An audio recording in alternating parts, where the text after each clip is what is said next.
Yeah. But that's in large the accountability that it's really hard to find out there when you're joining different groups is that we really want people to engage with us in our private inner circle and stuff and tell us what are you doing and how hard is it to say, hey, I just made 4% today. Pretty easy. How hard is it to say I lost 20 grand? Mm. You don't want to. Okay. And so just the idea of being able to keep up with everybody and be a part of this and be part of that excitement and part of those success stories and stuff is enough to hold most people accountable to following the rules. They don't want to be part of the statistics. They want to be part of the success stories, right?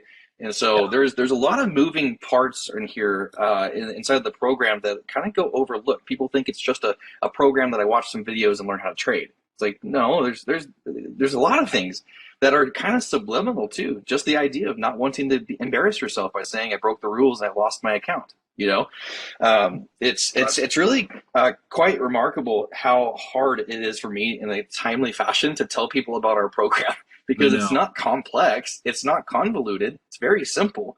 But there's so many different avenues that we need to talk, and that's why we do these podcasts, right? Is to kind of get all of that information out in a format of some kind. We What you got, know Brian? we know that we've got a 92% success rate for those that are following the system in depth. We have over Every day. 140 Yeah. every day.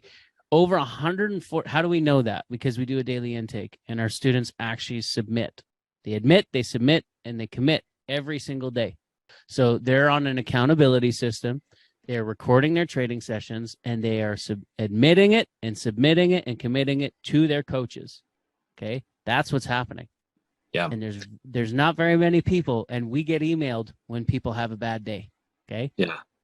Not very many of those emails that we get anymore. 92% success rate.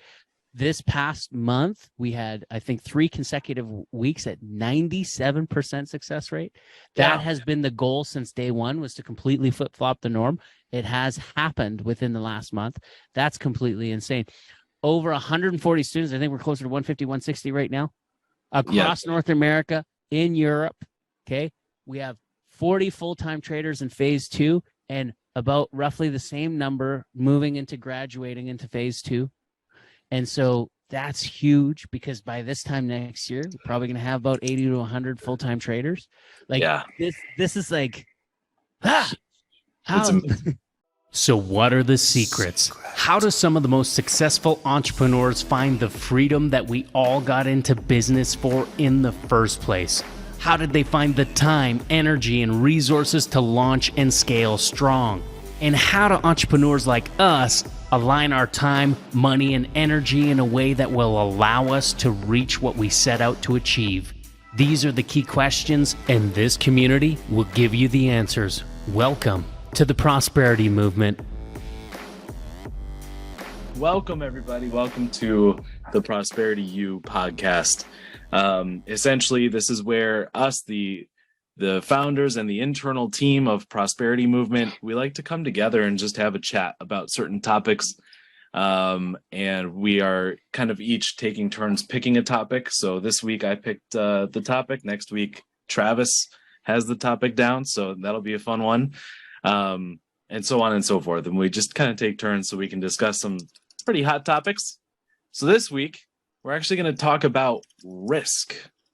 So a lot of times when people think about trading, one of the very first things that comes in their mind is, oh, it's risky. Like it's just, oh, there's risk. And they kind of cringe. They kind of shiver a little bit with fear for the potential risk involved with trading. Now, are we here to say that there's no risk in trading? No, that's obviously unreasonable. However, what we do want to talk about is how risk is not nearly as much of a factor as you might think. In fact, the biggest factor of risk that most people don't even consider, and the biggest challenge that our members have, has to do with what we call emotional risk. Mm-hmm. So, and we'll talk about that a lot today. So to kick us off, Travis, what do you think? Why don't you just what do you think about the risk of trading? How do you perceive the risk of trading? Oh man! So, award for the most open-ended question of the year goes to Zach Shanky. Um, so, what do I think about riskless trading? Ultimately, I think that everything carries risk. Okay, and this is usually the very first thing that I talk about with people if we're on the topic of risk, is that everything has a risk. Getting in a car, I believe when you statistically look at it, is a risk of 1 in 4,000 chance of getting in an accident, right? An Unless airplane is actually, unless it's with unless Zach, and then it's like 1 and 2. Like there's a 50-50 roll of the dice here. No, Zach, if whoever has not had the privilege to ride with Zach in the car yet, he is a very aggressive driver and is terrifying. I don't know what he's talking about, Zach. I must be a really aggressive driver too, because I didn't find any. I It was seemed I was You guys were Brian. I was his DD for the week. yeah for the my week. Yeah, when he came down, I was hitting those doubles pretty hard. Double yeah, fisted not doubles. Let's go. no aggressive driving in the Prius, right? Wasn't Seemed the like Prius. a Although Well, a anyways, as far as model. risk, there's a lot of risk that's involved. Just getting in a car is risky, and yet almost all of us, I don't know anybody who refuses to get in a car. Almost all of us go in there with it's a pretty substantial risk too. Like the likelihood of being in an accident is really, really high. Getting into an airplane and flying, a lot of us do that as well, and the risk is much lower. It's like 1 in a couple million. I don't remember off the top of my head. But everything we do is a risk. Okay. In my opinion, some of the riskiest things that you can do is not to go take risks with investment. Okay. Because what you're actually risking is spending your whole life, you're doing the whole save 40% of your income, work for 40 years so that you can work on 40% of what you used to live off of at the end. By the way, that doesn't work anymore mathematically because of inflation. And so what you're doing is running the risk of then being poor for the remainder of your years and stuff. Or if you're not in that category and you're okay, comfortable and stuff, you still worked and dedicated almost all of your time towards things that really don't matter in the end. And a lot of us do that. We get to the end of our rope, and then we realize that, what did I do with all my time, right? You run the risk of having guilt at the end if you don't have time freedom or develop a way to get time freedom. And you'll hear us talk about that a lot more than financial freedom, okay? Time freedom is significantly more important. And what better way to get time freedom than through financial freedom, right? That's kind of the idea of why we're doing the trading thing. But another thing is, what better way to find financial freedom than through a way that doesn't consume all your time, right? Because otherwise you're just in the cycle of things that just don't matter, right? So that's what we have here. So as far as risk in general, for your generalized question, I think that everything carries with it an innate risk. Okay. And we get to choose which ones are the risks that we're willing to take for the goals and dreams that we have in our lives, right? You actually That brought up answer your Yeah, perfect. That's exactly what I was hoping for. I'm glad I got such an open-ended question for you. That was brilliant, T Dog. Like you nailed it with every single angle and every single point. Like I love Yeah. what better, like, because it's all about time. Okay, well, what better way to get to the time factor than through cash flow? Oh, what better way to go to the cash flow than with trading that doesn't take a lot of time? And so you're just nailing like the first, Yeah. well, basically at least two of the pillars out of the 4 pillars of prosperity, and just like hit. Yeah. So that'll do it for this episode on our podcast. See you guys later. Yeah. Actually, Brian, I have a question for you too, because Travis brought something up that was actually pretty cool. He was basically talking about opportunity risk in the fact that when you have a quote unquote secure job, right? All of a sudden you're missing out on some of these other amazing opportunities such as trading. But how secure versus how risky is a job back in 2017, if you want to share that? Oh my God, not even 2017. I mean, I kind of got a prelude to Job 2020 for a lot of security. people. Like everybody got the what that was all about in 2020, right? And a lot of our inner circle during that time and the people that we learned from were completely capitalizing and killing it during that, while everyone else was being locked down and going through a whole bunch of extra stress. I mean, for me in 2017, I had spent over a decade in the music industry. Joke about how I used to live in a van down by the river singing for my supper, like playing to bars or bartenders and empty bars. developed a skill set to get to a point of working with top 20 artists and a Canadian Idol judge, and toured all over North America on $1 million tour bus. I was living my dream, almost $100,000 a year, playing music, benefits, food being taken care of, flights being taken care of, you name it. Like, it was all being taken care of, and got this beautiful family and beautiful wife, and bought my dream house. Wife hated it. I bought my dream house. I bought it before she came into the picture, and then she really didn't like it. Anyways, is what it is. That's a whole different conversation. But a month into my first son being born, it all came crashing down. Got whipped out from under me. Had to start over from scratch. Move across the country. Moved in with my mother-in-law. I don't wish that upon my enemy. Like the lady. Thank God that she did help us, but the Bible says leave and cleave for a reason, and that was incredibly emasculating. And it just was a rough go, man. Like, how much did you feel secure in that job, in that position? Like, how much of a shock was it? I did, up until like the strings got pulled, and I kind of felt it happening as it was happening in the last bit. And there was no security. Again, like I'll go ahead and say, like, the big thing for me is, if it was just me, you hear that story. Like, I joke about how I used to live in a van down by the river. If it was just me, I wouldn't have cared so much. Right. But I had wife and child, and a wife that wanted a second child. Right. Like, right. And I'm sitting here like, what? Like, you're crazy. Let's wait. I actually am one of those weirdos that wants the van down by the river. like I know a lot of people make money and they end up wanting to have like these big mansions and stuff. Like, that doesn't. I want less. I really actually. I asked my wife if I could buy a van yesterday. There's one that's already decked out with everything. She's like, how much? I was like, it's too much. She goes, no, I can't buy it. It's like, no. But anyways, down by the river doesn't sound too bad. And I think when it comes to like the risk of even having a job, it's almost riskier because of how much that you get blindsided if you are one of the cuts, or you're one of the, what did they call it in 2020? What was it? If you're not like needed or required, what was that? What's the word? Travis, I just a second. I just want to make it. I see your account, Travis, and you are such a minimalist. That van is something you could probably buy 10 times over, and you're like, no, too much. You are an extreme minimalist. It's awesome. I appreciate that. I would consider myself a minimalist, but you're definitely much more of a minimalist even than I am. So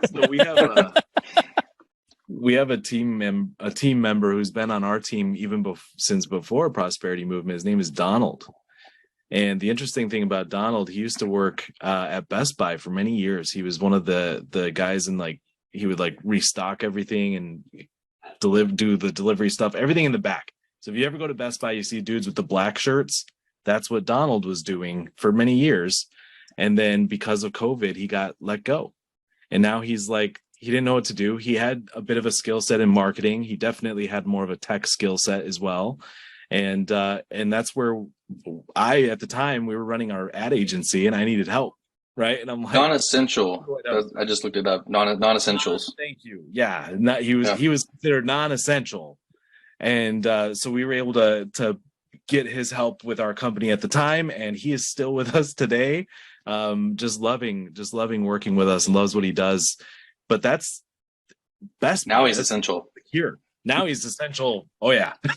He's like living his little like introverted dream too. Like when you think of those guys in the black shirts at Best Buy, you're like, those are the introverts at Best Buy. Now Donald doesn't need to leave the house. That's right. That's right. Love that for him. So we've kind of covered job security is probably less secure than most people believe. And the sooner I'd love to see a percentage on that. I mean, like, it's like, because what we're talking about in any kind of, you need to understand your risk percentage and all of these things. Like, when I take a look at our system and our program, it is impossible with proper discipline for you to lose. Yep. Like, it's impossible for you to go in extreme deficit. It just doesn't exist if you're following the system. Yeah. Like, it like, there's no risk if you can be disciplined. And that's what I think you're getting at, is the emotional risk, right? Because it's the strategy I've almost doubled my account in the last few weeks, and I have not had a lost day, and going on over a month. 10-minute sessions. There's sometimes I'm hitting 2% and 3% in 2 to 5 minutes. Yeah. Like, and right now I just do all SR. It's all support and resistance. Like I genuinely, I used to do push plays. I don't know why all of a sudden it was just like, why? That's to me, the chances of that reversing are very high. And if I don't get the first one, I'll get the second one. Like, it's so back on that job security, right? Like, I think you were picking up on something there. Like, what are the percentages of job security and stuff? But I think more importantly, a really key aspect for us to realize now is that, we're not trying to get political in this conversation, but the government, with a flick of a switch, can shut you down, right? As far as your job security, you can't even go to work anymore, right? Like you're not allowed to go. So like, what is that? And so we go into the markets, right? And let's face it, most people who come into trade don't have the proper discipline like you're talking about, Brian, and they don't have all of the tools that they need, all of the resources, all the understanding, which is not a whole lot, okay? But they don't have all of it. That's the whole point. And they end up and they go and start losing money. And guess where that money goes? That money goes to the people who know what they're doing, right? And so who are the big people at the top? It's still the ones that are running these corporations, running these government agencies. They don't want to shut the market down. They're not going to. They make way too much money off of all of the suckers out there that trying to get rich quick kind of stuff, right? And we are going through and disrupting that market, right? Totally. And that's the problem, is that like people are learning off YouTube, and then they're not learning the most intricate, like most important pieces of the equation. I say intricate, but it's really not, because it's quite simple. Actually, I was just talking to Janelle about this. I'm not going to say the gentleman's name, but we had a message come in today from a guy who's been interested in our programs for a little while here. He does have access to what we call Job Killer 101 strategy. Okay. It's one of our first early bird strategies that we had, and he has access to it. And it was an interesting message that he sent us today. He basically said, "Hey, I'm really loving this strategy, but I really want in on the other strategies." And so my mind, I go to think, well, if you love the strategy you have, why are you looking for another one? Number one. And number two, my suspicion is that it's not that the strategy isn't working, but he himself knows that, hey, you know what? I am making mistakes and blunders because I'm emotional when I trade. And so I'm hoping these other strategies will save me. Unfortunately, they won't, right? Like the only way you can get saved from emotional risk is by controlling the emotion. Janelle, we're kind of talking about emotions a little bit today, you and I. What's kind of your process when you're feeling emotional? Like, do you have a process for coming back down from that? It's the donuts, isn't it, Janelle? No, I don't eat those things when I'm sad. I eat those things when I'm happy and they're available. For anyone who doesn't know, we were talking about some really delicious donuts that Janelle had last week, I think, right? Travis, you're talking about chocolate. Oh my gosh, I should never have told you. You're already abusing that. Chocolate cake donuts. Cookies. What's the other thing? Chocolate cookie cake donuts? It's the I cookie. can leave the podcast. My least favorite words. So actually, this is an interesting topic, and I've talked with a bunch of students about it this week. Women are different than men. Zach and I talked about this earlier, and the way that our brains process things. So men can compartmentalize.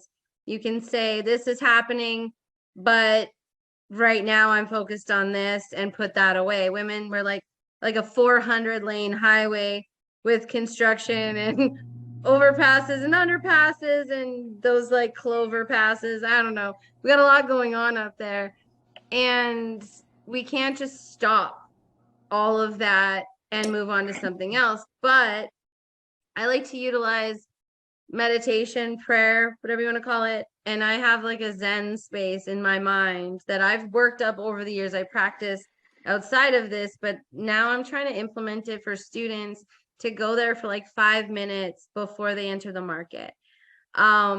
because that way we maybe can't put aside everything that's been happening, but we can move into a headspace where we recognize that's not pertinent right now. It can wait. It's not like an emergency. My kids aren't bleeding. The house isn't on fire. You know, nothing terrible is happening. I can trade if I can just calm myself down. So that's how I do that. It's great. And I had written down something earlier. I just wanted to say too that with on the risk thing, a lot of people are refusing to take risks because of things that other people are saying. So I've been listening to the Secrets of the Millionaire Mindset, and on the way into town today, he was talking about that, how if you tell other people like your goals and dreams, a lot of people, it's their best intention to like help you not have their failures, but they're like squashing all of them. And then you see somebody else doing the thing that you thought was such a great idea 5 years down the road because Uncle Joe said it was terrible, right? Come on and preach. It's like back in the Come on pandemic, and preach it. one of my really, really good friends owns a lot of oil refineries and stuff. And I told him, I called him, I was like, hey dude, I think I'm going to start dumping money into some oil and power energy stocks. And he goes, don't do it. That's dumb. My companies are losing money. And I was like, yeah, but they're about to go back up because it goes down and then back up. And I dumped almost all of my portfolio into these energy stocks because I just really believe that they're going to go up, and they skyrocketed. Like, you should look at the charts back in 2020.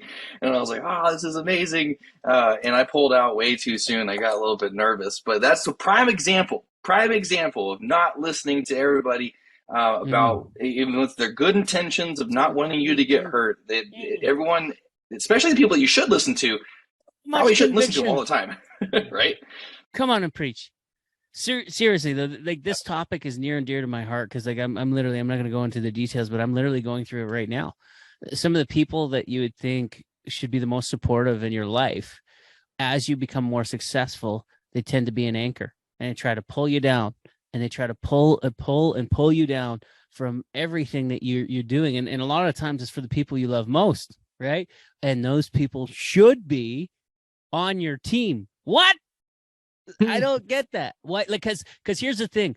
If it's not normal, most people look at it like trash that they want to throw away.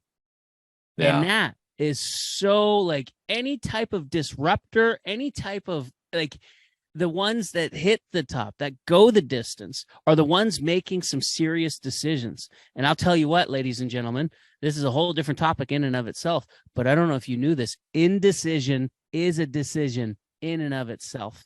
And most people are indecisive, and they are sitting on the fence, and they're sitting by idly, and they're waiting, and they're wondering why they deal with so much guilt and shame later on in life. Or even through the process. Like, where's all this anxiety coming from? Yeah, for sure. So what I want to do is, we've touched on the emotional risk, which by the way is 90%. Can I interrupt you I don't have to go back? Yeah. Sorry. So we're talking about these disruptors and such, right? Or Brian was just talking about those and how a lot of people are adverse to those. And I tend to like to embrace those kind of things that are going against the grain, because there's no better way to surefire your way into a predictable outcome. Like, most of us like go to college, have the American dream kind of thing, right? There's no surefire way, no better way to get to those mediocre ends than to listen to everybody else doing it. Right? It's the safest route. It's the best one. They always tell you, they preach it. And like you were saying, good intentions. Sure, but that's not going to lift you up. Everyone is still down here. I'm just going to be real. Some people are not good intentioned. Some people are entitled. Some people are not, yeah. Some people are straight up selfish. Some people are, I don't like to say, here's a hot topic for you. We were just talking about this the other day, Zach. What's the word for those types of individuals that are, they don't look inward, they point outward a lot? What were we saying with that? Narcissists. Now, I believe we have to be very, very careful with labels, Labels are very Yeah. dangerous. I would never point at somebody and call someone an addict. I would say that you have addictive, like there may be an addictive. We all have some type of addiction. I don't care who you are. You could be an addiction to your phone, could be addiction to sugar, could be addiction to cocaine, could be addiction to cigarette, could be addiction. We all have them. It is what it is. So we all have some type of addiction to something. It is what it is. And some people, that is control. Okay. And I would go ahead and say that, like, I just did a personality test just to make sure. and there is an element of me that like most of everything that was on that thing was basically positive. And the big thing is like, I am one who is very protective over the people that I love and the people that I care about. And so I'm so much love and protective that it can turn into that. And so that's a self-awareness thing that needs to be understood. But here's the thing, narcissistic tendencies with some people are of people that are not willing to look inward and not willing to take constructive criticism, or we would call proactive input. Words are everything, people. Proactive input, and they're not willing to change, right? Yeah. Yeah. So that's what I was picking up on. Yeah, I love it when my brothers come to me and say, "Hey, bro, sharpen Proverbs 27:17. We got to look at this, man. Bring it. Let's go. I'm ready to become better, right? I'm ready to get uncomfortable and become better. I'm ready to die to myself and find that better version of me, right? And I think that if anyone approaches life that way with anything in any category of your life, you have a recipe for success. But if you're surrounded by people who aren't willing to do the same, you need to take a good look at what you have going on in your circle. Yeah. And that's what we do with our disruptors, is that we take a completely different approach with trading. We take a holistic approach, meaning like, who are you? We kind of start with that who type of thing. And this whole podcast is talking about risk. And one of the things that I was really nervous about with our blueprint, which, by the way, anyone listening, if you don't have the blueprint yet, we're gonna show you at the end how to get access to the blueprint, okay? But in the blueprint, we took a risk on starting with everything except trading. So when people are interested in learning with us about trading, we actually don't take them down that road first. We take them down the more important one with like the expectations of how to properly control your time and your resources and understand yourself. And like Brian was talking about, baby, die to self so that you can actually prosper. And that risk that we took to put that in is going to, and it has probably made a lot of people steer away from us.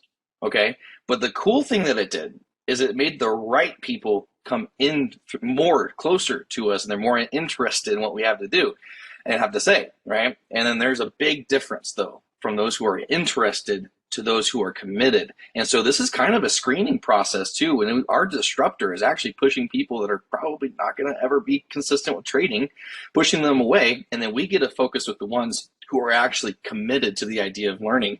Excuse me, I got the hiccups. So we took a pretty big risk on seeing how many people can we steer away so that we can attract the right person into the community, right? And that's why the average outside of prosperity movement, you can Google this, the accepted statistic of people who are successful going and learning about trading is about 3% of people or so are going to be profitable in any capacity, whether that's $1 or $1 million or whatever. 3%. And they say between 1, 2, us, 3%. That's an ever moving number between 1 and 3%. Yeah. Yeah. Correct. Yeah. And those who are committed to us, they quickly realize that when they say, yes, I want to be in the program, I'm committed, they realize that Janelle and Zach and Brian and Travis and everyone else who's here is also equally committed to you. Yep. And it's that combination of people taking risks together, because we have a guarantee with our system and we risk having to give you 100% of your money back if we can't teach you how to trade. And that's a risk we're willing to take because nobody yet has not been able to learn with us. Okay. And we do have new people that are in the process of learning still. They're in their journey, and that's okay. It's an ever revolving flow of people, right? So everything has a risk with it. We take a lot of risks with our marketing and with our business to make sure that it is as risk-free for you as possible so that you can be open, receptive to the messages and the actual truths that we're telling you. And it's more about emotional regulation than knowing what button to push. Yeah. You got to control your emotions first. And so anyways, I'm off my rant. No, you're good. I really quickly, just because words matter, That was brilliant, Travis. However, we are not revolving. We're not a revolving group of people. We are a growing movement of people. Let's say evolving. Sorry. Evolving. No, that's okay. But yeah, we're not revolving. People don't leave. They come and Yes. they Calls stay. Yeah, evolving. that's a big difference from the other organization that we were with. Was Mm. the That's what a do we call it? revolving The group. turn, That's a that would be revolving called. door. What do we call that? Turnover. Yep, Turnover turnover. rate? Fair enough. The turnover rate over there was ridiculous. Over Yeah. here, it's lifetime, and people are committed, and they are like, yeah, And it's consistent. There have been some folks that they have a bit more of a struggle than others. Obviously, like Mhm. it depends on the person. And what's really cool is we even have a system to help them as well, to get them more one-on-one support, to make sure that we're kind of holding their hand a little bit tighter, keeping them on the straight and narrow. And then before they know it, they're back to being free traders. Like, go, grow, do it. So with risk, the way I see it is there's two sides to the risk. Okay. There's the side that everyone wants to talk about, which is the financial risk. Okay. And then there's the side that everyone wants to ignore, which is that emotional risk. All right. These are the two sides. And the reason that people ignore the emotional side is because they don't believe it. What in the world can emotions do? If I'm just waiting for these indicators to do this or that should be the end of the day. But no, there's hesitation if emotions are wrong. Mhm. There's also too quick to click if emotions are wrong. When you get into Forex, Travis was saying the oil thing, he left too soon. In the oil thing, he got nervous, right? And when you get into Forex, Yeah, I didn't know what I was doing back then, by the way, guys. Don't dump all of your money. Don't put all your eggs in one basket. That was not advice. It Right. was just a cool story of happenstance. That was luck, and that was all it was. Don't do that. Do as Zach says, not as Travis do. Okay? Well, as Travis did, like it's a past Did. tense. Travis Did. is good. You guys are Yeah. correcting all my words today, and it's awesome because I Well, didn't realize hey, how poor my everybody English needs is. everybody needs some love and support, bro. We're here for you, We're not, I'm open we're not for it. correcting your words, we're correcting your language. Oh, and geez. your behavior sometimes. Jeez, Yeah, sorry, did he guys. tell you the story of when he first met his father-in-law? Oh my gosh, no. We don't need to do that right now. Travis is. I took a risk on that. That's So- my humor. That's my family, so it worked. Yeah. It works for me. So I do want to talk about the risk that everyone does like to talk about, which is, oh my gosh, if you trade, you could lose all your money. There's all these potential risks. And so I kind of want to help put people at ease. And Travis already said one of the things that we have, which is a guarantee, and we're going to talk about that here in a minute. But besides that, there's actually two other aspects to risk that a lot of people think about. One is the capability of losing all your money, right? This is what they say. Like, oh, I blew an account, or, oh, I put in $2,000, $10,000, and it's all gone now, all eaten up by the market. Ignorance, though. Ignorance, straight ignorance. We have developed, and this is not us, like not the four of us. This is with the help of our community. Our community, if they have any kind of struggle, they help us find solutions. They are the best people on the planet. And so one of those members discovered this feature that our preferred broker has that we like to use, and we call it the Vault. And I'm not going to get into huge details, but what the Vault does is you only take out of the Vault what you're willing to risk for that day, be it 1%, 2%, whatever it is. And then if you happen to lose that because you're emotional that day, that's it. You lost 1%, 2% of your account, and you come back tomorrow to get it back. Yeah. And of course, you go to your coaches to figure out what you did wrong to increase your skill set. Super simple. super simple. It is Like a literally gifted impossible. monkey. Impossible to lose all your money. It is impossible if you follow our system. It's like Okay. a stop loss for binary, basically. Exactly. You know? Yes. But you were talking about emotional regulation. Here's a really, really important one for people to understand. Any emotion is bad emotion in trading. Okay, Yes. Good emotion. Let's say, okay, you went through and the market is working beautifully any given day, and then you make 4% in 2 or 3 minutes, and you're like, holy cow! Now you're I like can spend excited. and another you're 2 or going 3 in, like, minutes oh, excitement, mm, confidence and stuff, Mm. like those words. You should be robotic, right? There's a system that we use, and it's if this then that, a series of things, right?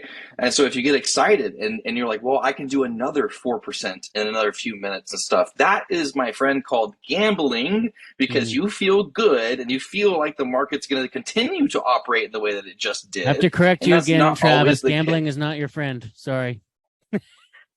Huh? I have to correct you again. Gambling is not your friend.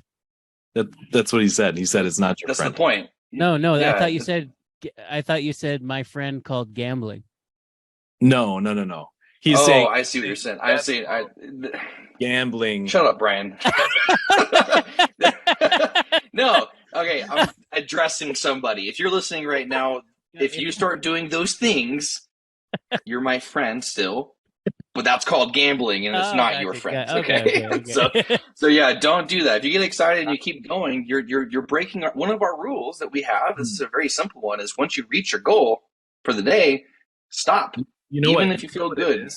What it is too, it's basic concept, right? Something, you throw something up higher, it has a longer way to fall, right? So like it's excitement is almost worse than like fear. Yeah, the other thing is, like, think of it like you're how many calories on average is a person of a certain height, of a certain stature, supposed to have in a day, depending on your, like, what does a caloric deficit look like for an individual, right? And so, like, you should be going and hitting like your daily calories, like, and for some people, like, I don't know, Zach feels comfortable at 5 to 6% calories for his trading for the day.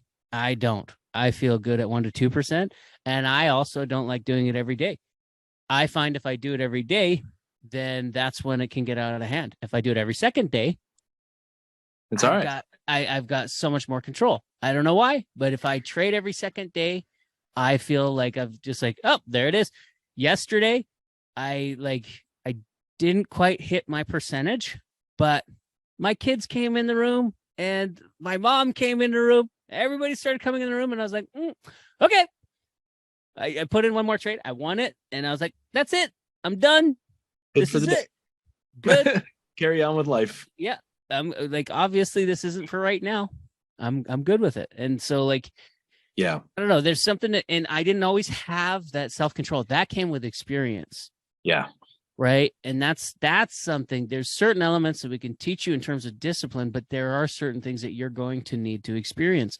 What better way to experience than, like, hey, when we first got our driver's license, I don't know about a lot of you guys, but I did a lot better by sitting next to someone and going through and getting taught that way. My dad went and drove with me and all that kind of stuff. Like, anything worth anything, any professional in any professional sport doesn't do it alone. They have a coach. And even in a job setting, most people get guided by a leader some way and somehow, a senior, right? Sure. Like, I mean, but no, let's go learn on YouTube. Go ahead, I had a Travis. conversation last night with a friend of mine, and not to give too much context to the conversation, but one of the things that we were talking about was, I said, hey, do you remember being a kid? I was like, yeah, of course. I said, do you remember going to school and like dreading school? I was like, yeah, it sucked. I was like, would you go back and do it again if you could? It's like, yeah, I miss it. Like that experience and saying, man, how easy childhood is, right? For most of us, of course, there's atrocities that happen, but for the most part, we have a reminiscence and desire to go back and have things be easier in life again, right? That's not an experience that you can really convince a kid with. So you're going to miss high school one day. None of them believe you, right? And that's the thing that goes through with a lot of these little words of wisdom that we tell people. It's like, hey, don't get excited. Don't keep trading because that's not a good idea. Don't keep putting money if you lost your 2% or whatever. Like, stop for the day. Let us help you through. A lot of people just flat don't listen. And until they experience, once they graduate high school and become an adult, they're like, oh, it's like it was so much easier. It's like the tough kid, it's cold outside, and you as their parent are like, dude, you got to wear a sweatshirt, a coat, something, not just a t-shirt. And they're like, psh, I got this. right? And they go out in the cold, and then they have a miserable experience. The next thing you know, they're putting their coat on, and sometimes it takes multiple times in the cold for them to learn their lesson. This is the exact same topic that I was preaching. Well, I've been convicted recently. What's the difference between love and reverence? Right? You can love your parents and not listen to them. Like I loved my parents growing up. I didn't listen to them or jack. But the moment I revered them and actually respected them was the moment that things started to change in my life. And like, here's the deal about wisdom. You don't have to learn by making your own mistakes. A lot of people believe that you don't have to learn the hard way. You can learn from other people's mistakes. Yes. That's true wisdom. So Janelle, I want to talk about the second piece of financial risk. Have you guys, I'm so sorry, Zach. I have to bring this up. There has to be little breaks inside of this conversation. Do you guys know the difference between knowledge and wisdom? Oh boy. I mean, I think I do. Knowledge is knowing that a tomato is a fruit. Wisdom is knowing that you don't put it in a fruit salad. That's good. I mean, again, like it's really apples and tomatoes. Comes down to listening again. Yeah, totally love it. So that's good. Second piece. So the first one is I'm going to lose all my money. Okay. We just talked about that. The second piece has more to do with the individual trades themselves, and how like losing one can spiral out of control, and you can lose a whole bunch, right? So Janelle, you coach most of our students. What's the goal in terms of win rate that we set for our students before they go live? Well, the overall goal is 60%. Okay. However, we've implemented some different steps to going live. So if they're not quite at 60%, we have like a program to get them there. Yeah. Of course. So let's just say there's a member that's at 55%. They're struggling to hit just over that 60% mark. The cool thing about our trading system is that if you win 1 in 4 trades, you're profitable. Yeah. So if I break that down from a percentage standpoint, that's 25%. Now, 25% is a little misleading because you could win a bunch of trades in a row and then you lose 4 in a row. The goal is to have 1 trade in every 4 at minimum.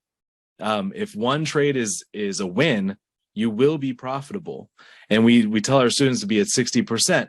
The reason is because then they can sit down, be relaxed, and say, I know what I'm doing. I just have to win 1 in 4. Right. It took me a while. In other words, they can sit down without bad emotions, right? Yeah. They can sit down and be focused on task at hand of being robotic and just doing these things. Brilliant. So I would say that's a bare minimum goal is a 60%, but it took me a while to get here. I'm averaging 75 to 80% right now over a month. And I'm usually sitting at about 66, 67, 68, somewhere in that range. And he hits higher percentages than I do. I just I see, just because you can doesn't mean you should. I just feel it inside of me. I feel convicted that I don't like it. Just but here's another example. Here's another example. James since the beginning of his trading career, he has $50 lot sizes. He has students that listen to him on those calls and have $200 lot sizes. So James averages his, between 80,000 to 100,000 every 6 to 8 weeks, I believe it is. Yeah. And we have students that have done $100,000 weeks, yep, $100,000 days, $200,000 weeks. Like that's like just listening to him. Yeah. And so we've got students just listening to him that are making more money than him, and he still just doesn't move from $50 lot sizes. That's what he feels comfortable with. He loves it. That's what he likes to do. He doesn't he's not a greedy man. Right? He's like, why? If it ain't broke, don't fix it. Like you do, you boo. And same thing with the cash flow system that we teach, which is basically step 1, right?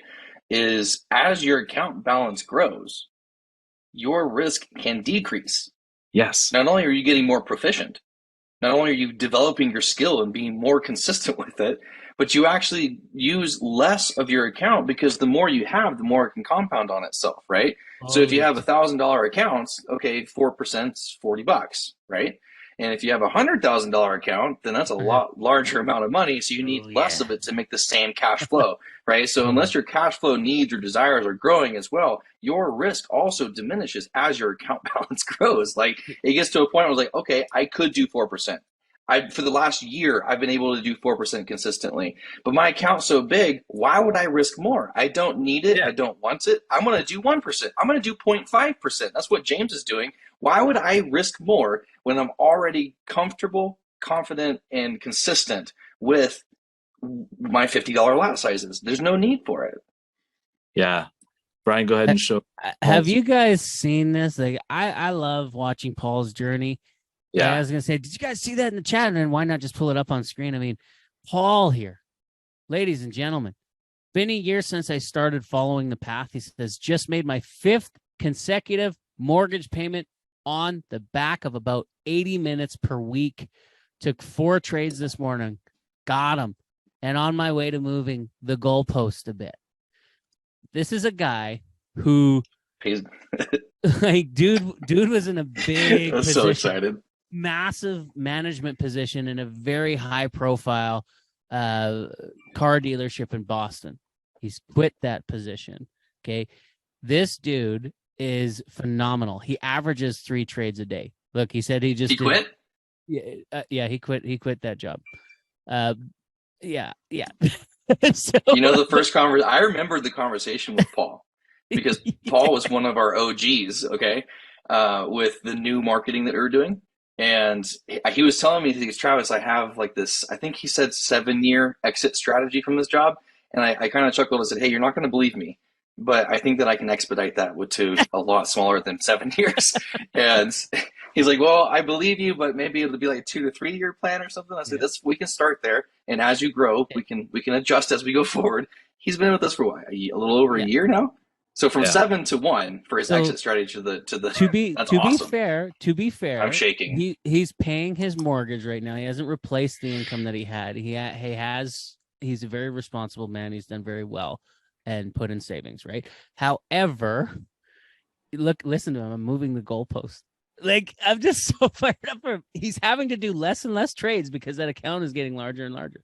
Yeah. And I remember when we first met Justin Singh, and that guy was doing $40,000 trades a day. Yeah. Mm-hmm. Right? I mean, I remember. What's he at now? I remember last year, or it was the year before, he did a $2.5 million trade day. Yep. In a day. Actually, that was one. From my understanding, that was that one makes trade, me sweat. one trade. That was one Forex trade, from my understanding. But the guy was doing like freaking in binary, like he was just click phone over lunch, like just killing it. And I remember, do you remember that time he's like, my kid hit a button and I accidentally lost 80K? Yeah. Mm-hmm. He left his trading account up on the computer, walked away for whatever reason. I thought it was his phone, but yeah, either way, I just remember that his son hit a button phone. And it was like, what? He's like, oh, there goes 80K. And he didn't even care. Talk about no emotion. He's like, oh, well, there was. I guess I'm going to have to change my behavior around you. You know, like, he was like, oh. And then we really got to let that sink in for some people. He lost 80K and shrugged it off. Like that's, it's just, even that makes me shiver kind of thing. You're like, it made me cry. Because I'll never forget taking 2,000 to 43,000 a week. That's my record so far. I was doing at one point in time, like the biggest trade I took was like a $3,000 trade. Like, because as the broker, you grow the account. I think at first, once you get it to a certain level, the highest you can have is $1,000. And then like the highest I was able to get was 3,000 all of a sudden. I can't remember what benchmark I hit, but then I lost 20K in 10 minutes. Oh, I cried. It made me sick. I called the guy. And that's actually where a risk mitigation program came from. That's where it derived from. So it was a good investment, I suppose. In the moment, it didn't, it really hurt. But like nobody's made the same mistake since. I did it once. It was that you did it and then I did it. And then you guys were like, we better probably fix this. I was crying in the fetal position on the couch. Yeah, I remember that. It's funny now, but at the time it was horrid. it's a painful lesson, and that's why we have the systems and processes that we I have. haven't seen it since then. So- I have not seen it in our community unless Right. nobody's expressing it.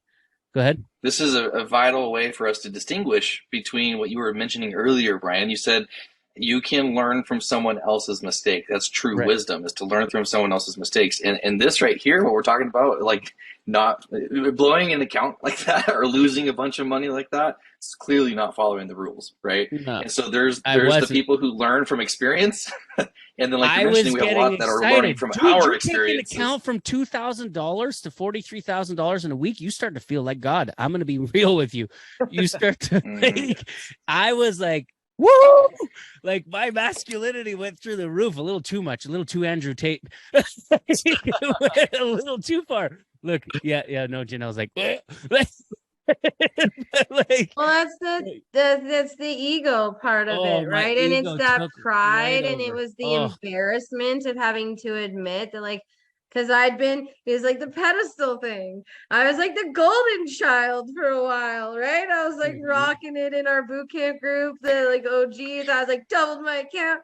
Janelle's a big deal. And like, oh no, like Yeah. Janelle's terrible. Now, But that's in large the accountability that it's really hard to find out there when you're joining different groups, is that we really want people to engage with us in our private inner circle and stuff, and tell us, what are you doing, and how hard is it to say, hey, I just made 4% today. Pretty easy. How hard is it to say I lost 20 grand? Mm. You don't want to. Okay. And so just the idea of being able to keep up with everybody and be a part of this and be part of that excitement and part of those success stories and stuff is enough to hold most people accountable to following the rules. They don't want to be part of the statistics. They want to be part of the success stories, right?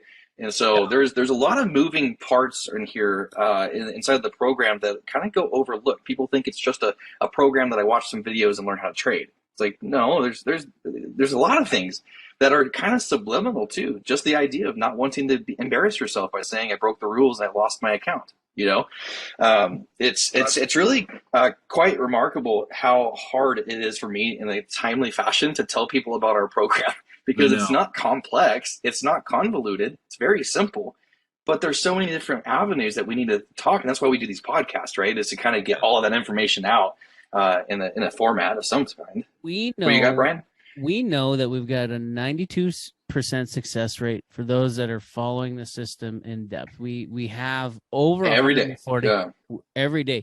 Over 140. How do we know that? Because we do a daily intake and our students actually submit. They admit, they submit, and they commit every single day. Admit, they submit, and commit every single day. I said it a second time. Just need you to click with that, right? So they're on an accountability system. They're recording their trading sessions, and they are admitting it and submitting it and committing it to their coaches. Okay, that's what's happening. Yeah. And there's not very many people, and we get emailed when people have a bad day. Okay. Yeah. Not very many of those emails that we get anymore. 92% success rate. This past month, we had, I think, 3 consecutive weeks at 97% success rate. That has been the goal since day one, was to completely flip-flop the norm. It has happened within the last month. That's completely insane.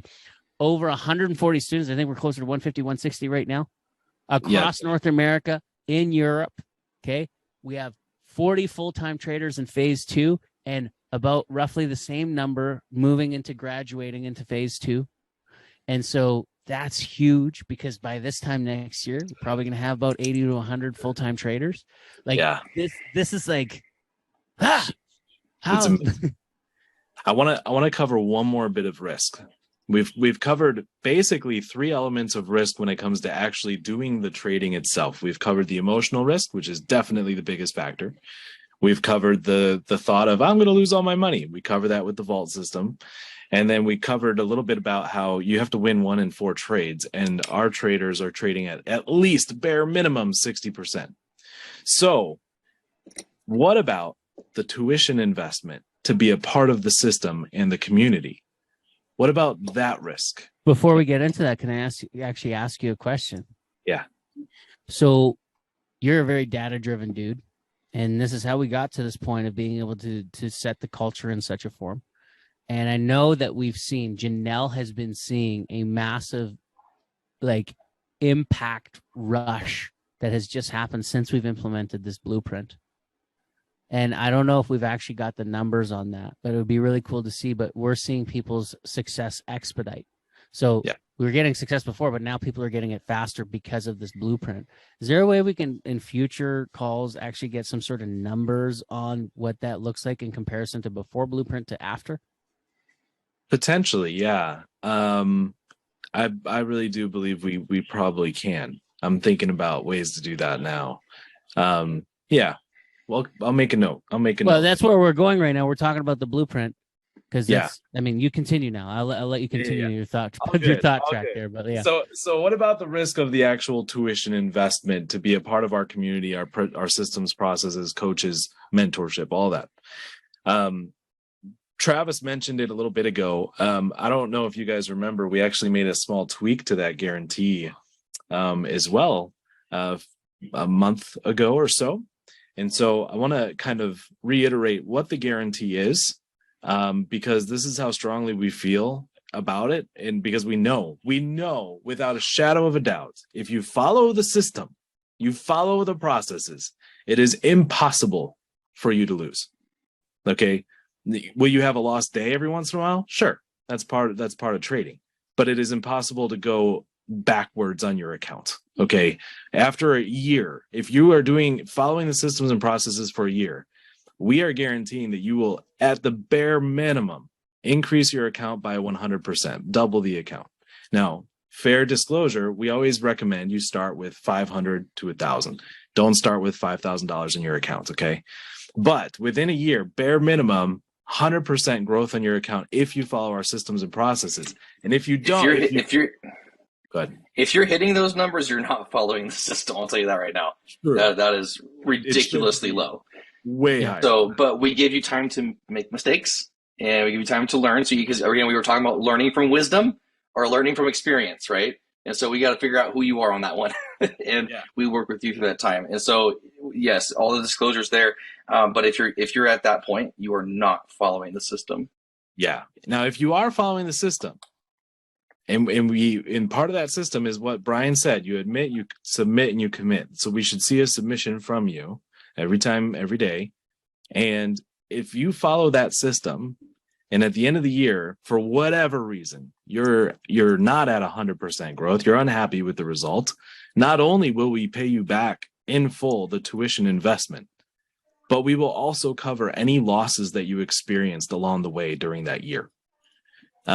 We have not even come close to having to fulfill that guarantee. Not even close. People that follow the system are extraordinarily happy because they're making extraordinary gains. That's all there is to it. So anyway, so there's no risk there either. So at the end of the day, the only real risk involved with trading is the emotional risk, which is why we have coaches to help you, to guide you, to help you out. So Brian, did you want to a whole robust support system? It's not just a coach to talk to, right? It's not just the ear to lean on. Yeah, you say robust, but it's also simple. Simple as I want to say simple as shit, right? It's super simple. You just got to show up and do what you got to do, which is follow the system.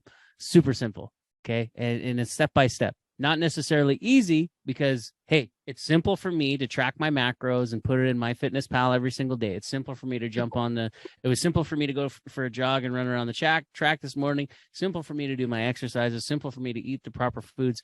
All that stuff. That's simple. Not always easy because I don't always feel like doing it. That's where discipline comes into the picture. But it is as simple as step by step. So simple a gifted monkey can do it. And if we can get a gifted monkey we should one day, man, that would be so cool. It's always an ongoing joke. We should actually get a pet monkey. Look, Bobo made $12,000 today. Oh, that'd be so good. Anyways, if you're watching this or listening to this, whether you're listening to this on a replay or you're with us live right now, we want to encourage you, if you have not become a member or dove deep into becoming a member or done your due diligence in proper fashion or gone through the blueprint, which is super important because it's a $47 product for you to do your due diligence. We're giving it away completely complimentary to you. All you have to do is go to go.prosperitymovement.online/prosperity team. Go.prosperitymovement.online/prosperity team. Sign up in the calendar. You're going to get some homework. It's complimentary homework. I'd want to listen to 6, 7, and 8 figure earners completely complimentary. So it's homework before we get onto that call. It's going to help you Is do it your Prosperity due diligence. Team Yes. or Prosperity-Team? Either one. Either or is going to work. Either or? Okay, just Yeah. making sure they get there all right. Yeah. Sorry. You're on a rant. Go.prosperitymovement.online/prosperity-team or prosperity team. It'll work. And again, it's to help Roll. you I not meant only. roll. Sorry. Yeah. No worries. I'm so sorry. You're on a roll, man. You're I rolling just off the interrupted you. cliff right now.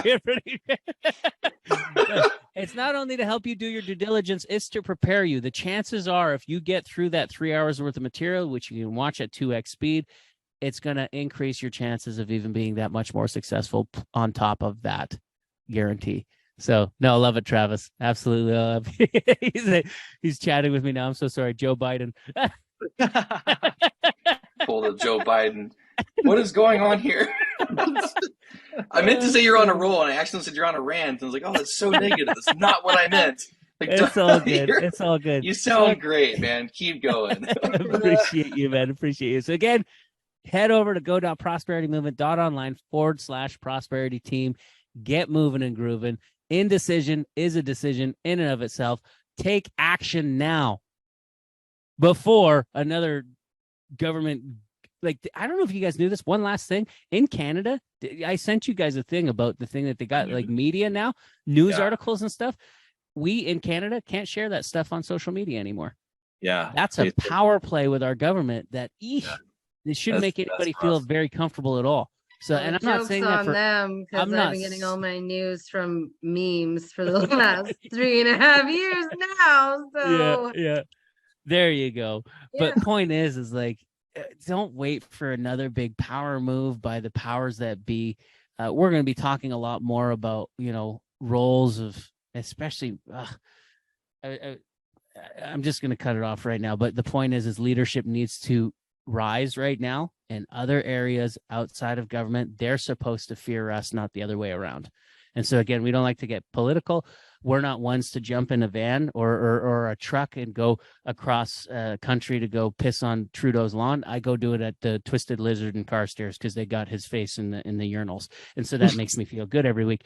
But the point is that that's not us. But what we are doing is we're here to uplift, empower, and equip you. Okay, Yeah. And come on over to a family that is genuinely in this to help your family generationally. Come on over to not just Rich Dad, Poor Dad reading a book to figure out what you need to do and learn with who you should be learning with and how to back engineer it. I'm done. Love it. Love it. Thank you guys for tuning in. Appreciate you three hopping on with me and having this discussion. And we'll see you guys next week. Cheers. Adios. Bye.